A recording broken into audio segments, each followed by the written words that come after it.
I made this?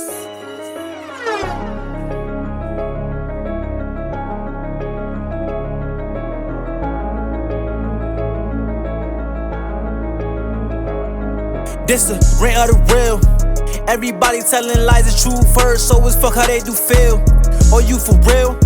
Man, put that on your mama, you a gangster and you got more shit for real. This the rant of the real. Everybody telling lies, the truth first, so it's fuck how they do feel. Or you for real?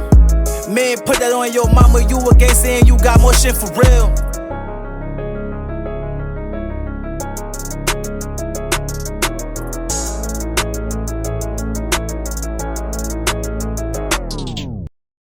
What's up, guys? Welcome back to Rant to the Real, the power real niggas get on here and rant. This is the #1 podcast in the top 50. No need to look that up. Google is wrong. They're stealing your data right now. I would not trust them. I am your host, Uncle Trav, the hardest working in the world. Now let's start your day off with eggs, bacon vibes. And I bring nothing but vibes. It's been a minute since you guys seen me behind the camera in full swing. It's been a minute since it's just been just me up here ranting. You know, I switched the formula. I was doing the interviews again just for a little bit, not a long time. I was not going to continue doing them for a long period. We got a few on the way. What were we on a hot streak? Was it 4? I think it was 4 of them back to back to back. A lot has happened in that time frame. Was it 4 back to back? I'm going to say it was 4 back to back, whether it was or wasn't. But a lot has happened in that time frame. Don't get me wrong, I do like doing the interview sometimes. And other times I don't. And at the end of the day, to all the new people that came from those artists and the people that stayed, I'm going to always reiterate, this is not an interview platform. This is me. I don't know. This is honestly a recorded therapy session. That's what this is. I'm not really the interview guy. That's not what I want to be known for. That's not That's not my niche. Every so often I will, just to try to get some names and talent out there, try to mix worlds, have people shake hands, people that's serious and about their craft. I introduce them into other people that are serious about their craft. But other than that, interviews aren't my thing. So you'll see them from time to time, but that's not what this platform is about. So as long as everyone knows this, and I will keep reminding you guys, but that's not at all what I do here. Every so often there's a spinoff, but no, show's about me telling you guys what I think about shit going on in the world, and then you guys listen, and yeah. So what's going on with me? Because I know you guys want to know. I got a new car. It's an amazing feeling. You got a new car. You just want to go places, do shit. And it's like the same places I could have went in my old car. It was like, nah, we can't go there in that car. We got to go there in this car. So it's very exciting, very cool. Just want to do things, It's like I got a new car. I got the bike. I want to take both at the same time, but I can't ride both at the same time. It was very exciting and new stuff, What was it? Sunday. I was headed to see Jock. I was headed to PA to go see him when the car just cut off and wouldn't move anymore. And I had it towed to the dealership. It was stressful because it was like, dang, no car. But it wasn't stressful because it was like, I could still get around. I got the bike, but it's like, no car. All right. Had a day to think on it, sleep on it. Went to the dealer the next day. Monday, I was signing papers, pulling off with a brand new car. Because I was not about to sit there and prolong this and think about it. And no, There's nothing to think about. We must pull triggers. We must execute. Sometimes we must make irreversible decisions. And I needed to continue to be mobile. Like I said, the bike, it works. It gets me around. But I didn't want that to be my only mode of transportation. The bike is a filler. It is a substitute. It's like we ran out of chicken nuggets, but we got these plant-based chicken nuggets. And it's like, you know what? I'm hungry. I'll eat the plant-based nuggets today, but if you do this shit tomorrow, no. That's kind of how it feels with the bike. It's like, yeah, we'll do it today, but tomorrow, we're not doing it again. So, I had to get mobile. So I finally got something I like. And I was with the other jock today, off-roading, doing off-road truck, hillbilly shit, driving through trails, mud, all kinds of stuff. Took one of the pups with me. We just gonna make it a thing. I brought cameras, but then I was like, nah, I want to live in the moment. I don't want to record. I just want to, enjoy this. Pulling cameras out, setting it up, grabbing shots, stop, go. It takes the fun out of the moment and makes it work. And work usually kills the fun. That's kind of why I haven't started the production yet on the other channel with the bike. It's because it's like I'm currently having fun when I ride and go places, and then just turning on the camera, make sure I film, make sure I get this, make sure the shot's right. Do I have talking points? What music am I going to use? What's the name? It takes the fun out of it and makes it work. And granted, I could do bare minimum and just be like, whatever.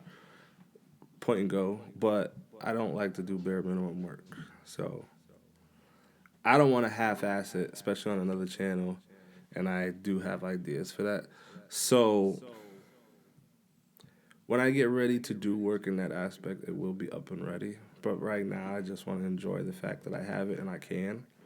So I really haven't actually recorded anything to upload. I record mostly for insurance purposes, in case one of you motherfuckers hit me, but not for content, if that makes sense. I have recorded some shit that has been actually pretty funny, but not for that. But on a more serious note, back to the important things, I didn't really get a chance to talk about it, and I kind of wanted to. The Charlie Kirk situation. It's one of those things where it's like, that really sucks. Nobody deserves to die for their words. But you also reap what you sow. And I'm not celebrating his death. I don't celebrate anyone's death. That's horrible. We should not be happy because someone died, It's a bad day. Kids lost a father, a wife lost her husband. People that worked for him lost a job. There's a lot of people that took an L from this. So, never celebrate anyone's death. That's horrible. Will I say I was a fan of his? No. I did not agree with everything he said. He had valid talking points.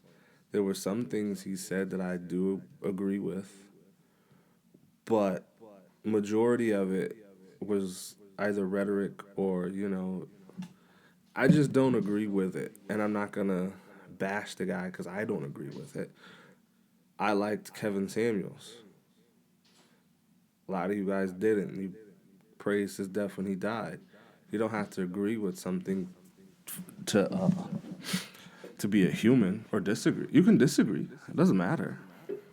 We all have our opinions. Everyone has their own opinions on different things. There's a lot of people that have hot takes. There's a lot of people that have cold takes. And there's a lot of people that meet in the middle. And there's people like me that are just silent. And it's like, well, yeah, I agree with it, but I'm not going to say that because I know it comes with it.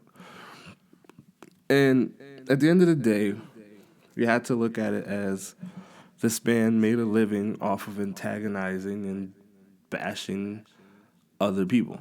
That's essentially what his platform was. It was him antagonizing and bashing other people and whatever their thoughts were.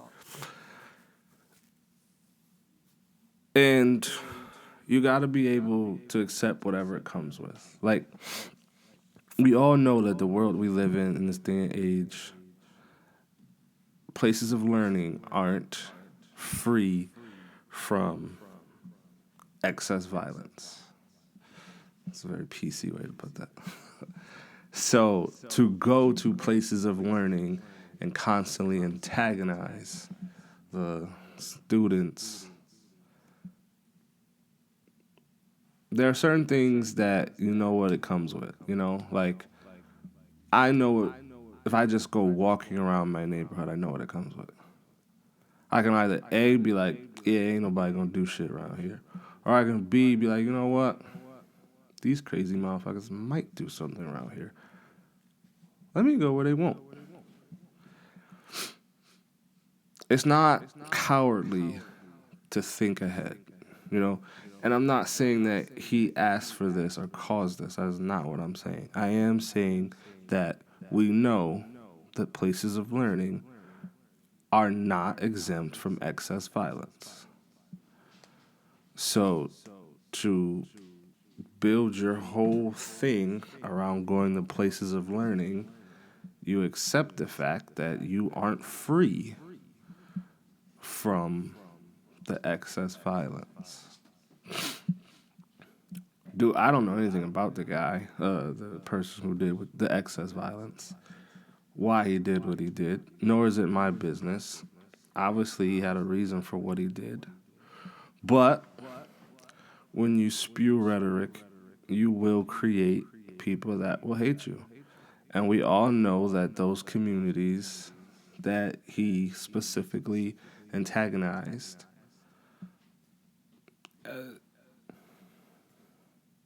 know what it comes with.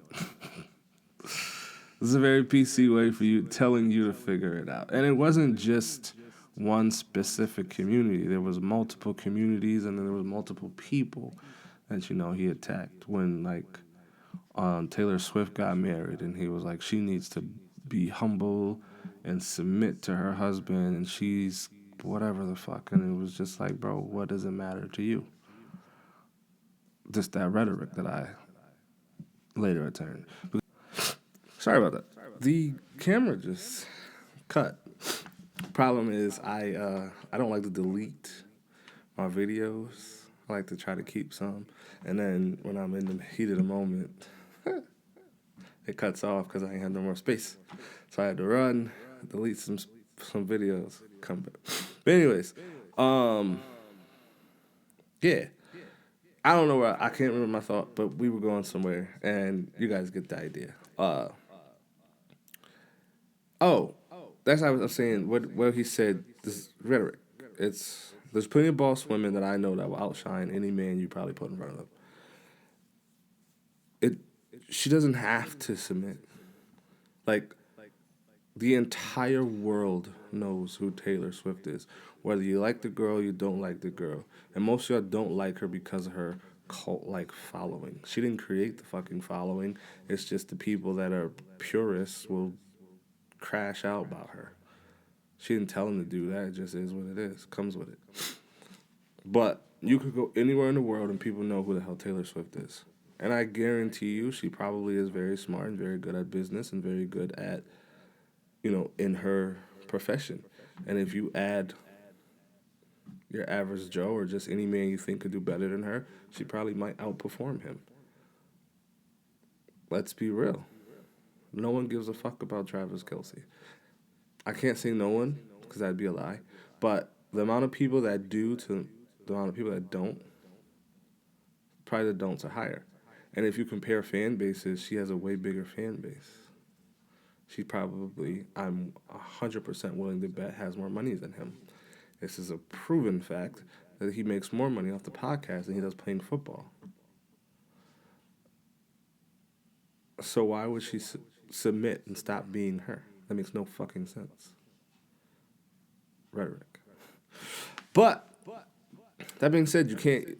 Sometimes you may agree with what people say, some may not agree with what people say. It is what it is. I didn't agree with everything he said. There were some things I did agree with he said. I don't wish death on the man, but I also don't mourn the man.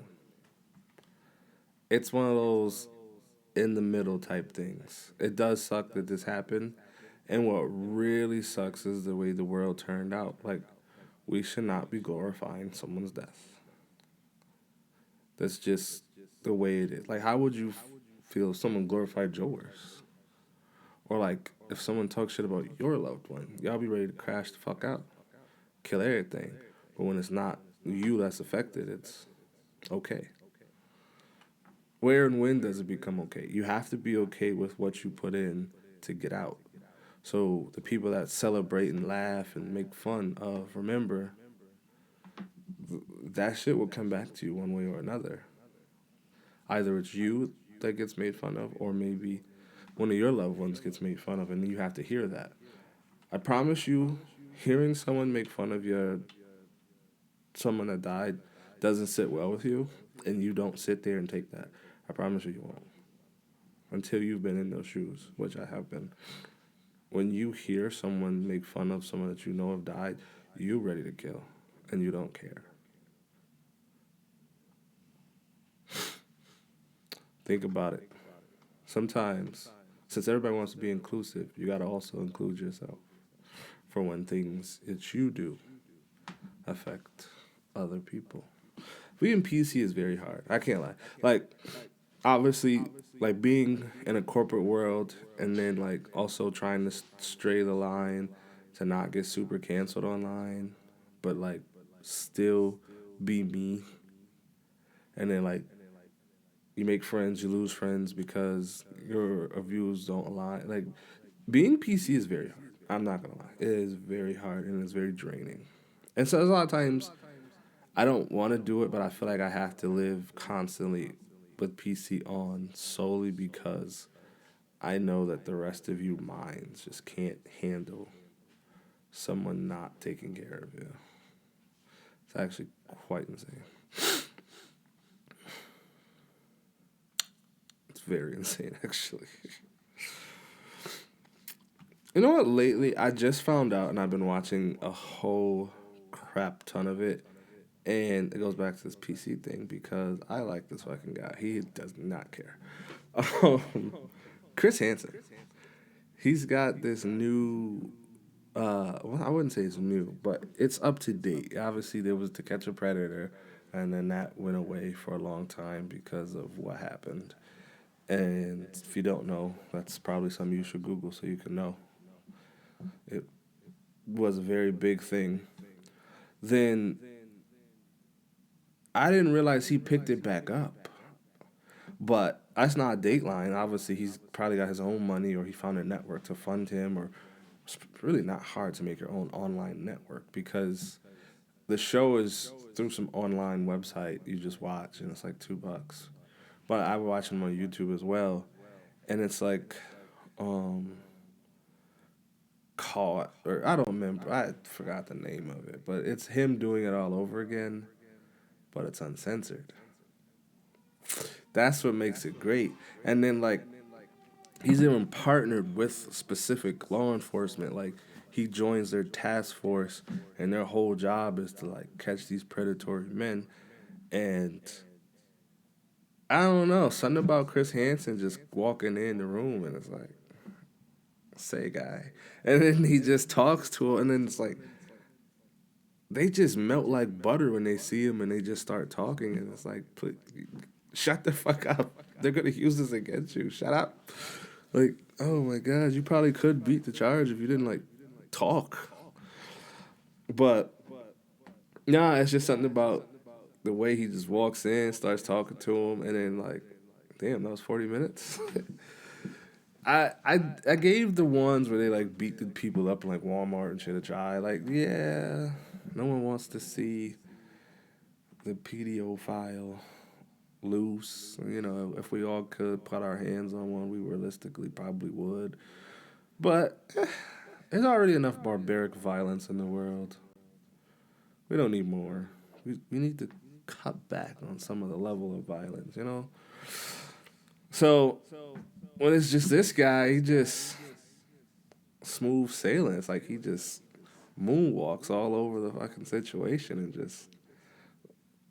and those people really just get to talking. Like, the show is like 40 minutes long, and like they really, really sit there and confess everything to this man, and it's like, why are you talking to him? Shut up. And it actually is quite entertaining because some of them will like legit talk to him, spill the beans, tell a side of the story, and then be like, "Oh, I want a lawyer." It's too late now, bud. There's no real lawyer is gonna take this. Probably the ones that are forced to will, but a paid lawyer probably won't want to touch this shit. Well, you pay him, he probably will, but it's gonna look bad when he loses. But like, you gotta watch it. Watch the free stuff on YouTube, and then if you like it, then do your thing. I'm not gonna tell you what to do. I'm not promoting his stuff, but it's very entertaining. And it also baffles me about the amount of people who don't know who he is. Like, there's a few that's like, God damn, it's Chris Hansen. And then there's a couple that they're like, who are you? What do you do? What do you mean? You don't know this guy? One of the biggest guys on TV? You don't know who the fuck this is? So, you gotta see some of their faces. And I'm not gonna lie. As a man, sometimes you be on some horny, nasty bad man timing. Don't get me wrong. Sometimes you be like, damn, I want to do all this crazy shit I seen on the videos online. Sometimes you're on horny, nasty bad man time. But the shit that they say when they like talking to the girls, the fake girls and all that, it's cringy. It's like, whoa, brother. Whoa. Or even the boys, when they try to get the little boys. I'm sorry, hate me. I think it's worse to try to butt fuck a little boy. Like I said, this is my opinion. I think it's worse because what the fuck?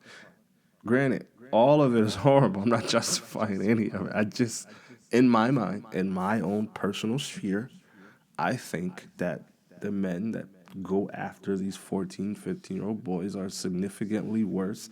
They need to be castrated and hung from anything that will dangle them first. Don't get me wrong, all of them need to be hung from the first thing we can dangle them from. Just the boy touchers first. Oh my God, this one is not gonna do well. I can tell you that much. Oh my God, I'm gonna have to fight with TikTok to uncensor the audio. It is what it is. Like I said, sometimes being PC is hard to just like. I'm just an asshole with an opinion, but I can't have an opinion unless I'm rich, and then I can have an opinion. But if you're poor with an opinion, you cannot have an opinion.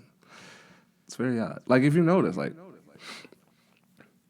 rich people can have an opinion, say whatever the fuck they want, and still slide away pretty much smooth sailing. Think about it. Trump, Kanye, for a while, Kirk, those red pill podcasts, like, just they say whatever the fuck they want, and then just get away with it. Now repeat those same actions as someone who doesn't have their level of money. Yeah, that's a no sirski, buddy. You cannot do that. Don't try that shit again. It's very, very double-sided. Speaking of double-sided, I always love to bash your guys' favorite president because you guys voted for this. MAGA. And yes, I'm not going to let it go because every time it pops up and some new lies come out, I want to put it out there so I can read the comments and you guys can tell me how much of an idiot I am, even though it's right in your face. Epstein. Yeah, we're still talking about that guy. The one that Trump wants to bury. You know, when he started his political campaign, he said, I'm going to uncover the files.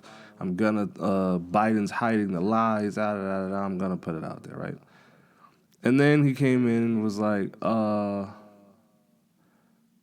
redacted. Then he said, there's no files, nothing's there. And then he said, why are we talking about this guy still? Well, if you go online and look it up, Mike Johnson, He said, speaking to someone on camera, that Trump was an undercover FBI informant. It comes across as calling the whole thing a hoax. It's been misrepresented. He's not saying that what Epstein did is a hoax. It's a terrible, unspeakable evil. He believes that himself. When he first heard the rumor, he kicked him out of Mar-a-Lago. He was an FBI informant to try to take this stuff down. The president knows and has great sympathy for the women who have suffered these unspeakable harms. It's detestable to him. Doing a sting on Epstein. You know, I'm going to find the video just so that I can add it. So that way when you guys try to crucify me and say it's a lie, well, what about it? This guy, Mike Johnson, said that Trump was an undercover FBI agent and he was infiltrating Epstein's island. He was a white hat pedophile. It was okay because he was touching kids for America. He wasn't just out here doing it illegally. He got permission to do it, okay? They told him, Special Agent Trump, we need you to go to this island and we need you to get an oil back massage from some minors we think are trapped in the basement of this island. And we need you to stay there for a month. And whatever happens on the island, you need to blend in. Full immunity, whatever the fuck. That's insane. So, either the president was touching kids for America, or he was touching kids for the love of the game. But he was doing one or the other. Which one do you guys want to believe? I mean, fuck it. Special Agent Donald Trump sounds correct. You can't make this shit up. And then what's crazy is the next day, Mike Johnson redacted his statement and was like, well, no, he wasn't an FBI agent. Which one is it? Is he undercover or is he not? Is he a rat or a pedophile? What is he? Break this shit down. Why is this shit not being, told? Why are we hiding? Why is the story not being out there? And then this motherfucker changes Department of Defense to Department of War. This is why South Park says he has a little dick, and they just make fun of him, because this is little dick energy. This is some shit those weird 15-year-old boys going through puberty do. Department of War. And then you take your armed Gestapos. You have the military running through the U.S. for no fucking reason. You give police military-grade weapons on top of the Gestapo's running around have military-grade weapons. They use military tactics, and they roam major capital cities. Why is the president sending AI tweets about how he's declaring war on Chicago? And then you guys are like, oh, it's not a bad thing. They need those. For what? What does the military need military-grade weapons for, and the police, to protect the citizens around? On top of the fact, they're using AI and image finding to look at anyone Hispanic. They don't talk to them. They don't ask them questions. They literally beat the fuck out of them, handcuff them, throw them in a van, and take them to Florida, and then ship them off to Venezuela. Or wherever the fuck it is they get sent. I think it's Venezuela. No due process. These people are American citizens that have been here either legally or done their paperwork or have always been here and they were born here, but no.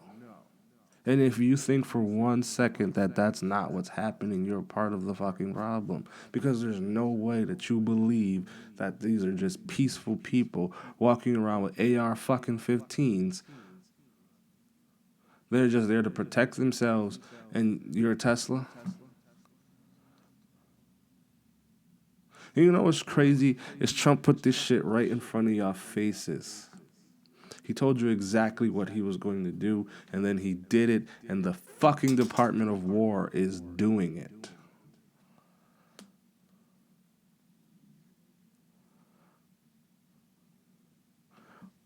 You know what I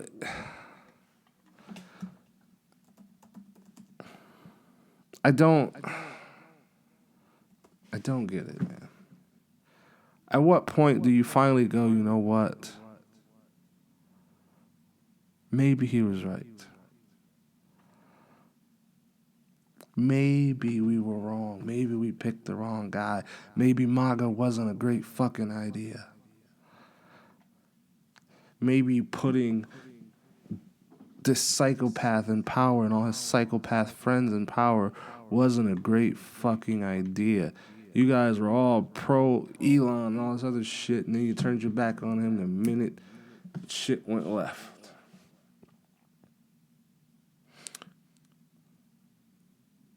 And then when shit went left, he told you guys, hey, this. And then you guys were like, he's lying. Trump's telling us the truth. He would never lie to us. It's all fun and games until it happens to you. Until you get snatched off the street because you have fucking facial hair, or because maybe you're bilingual and you speak Spanish, and maybe you know while you're at your nice law firm building, you're taking a break at that Mexican truck that's outside the job. You know a little Spanish because you got some Spanish clients. You're speaking a little Espanol. And then those fucking spyware drones they got flying around target you as a threat. Now what? Then when the Gestapos hop out, point a fucking gun in your face, an assault rifle at that, and then throw you in a van. Let's see how nicely you act to that. It's all, everyone should comply until you have a gun in your face. No, I'm not fucking complying. Because either I comply and you kill me, or at least I fight back. And I know that I died trying. I'm going to die on my feet. Not because I'm at the mercy of this fucking guy, begging them no. Fuck you. That's not going to work.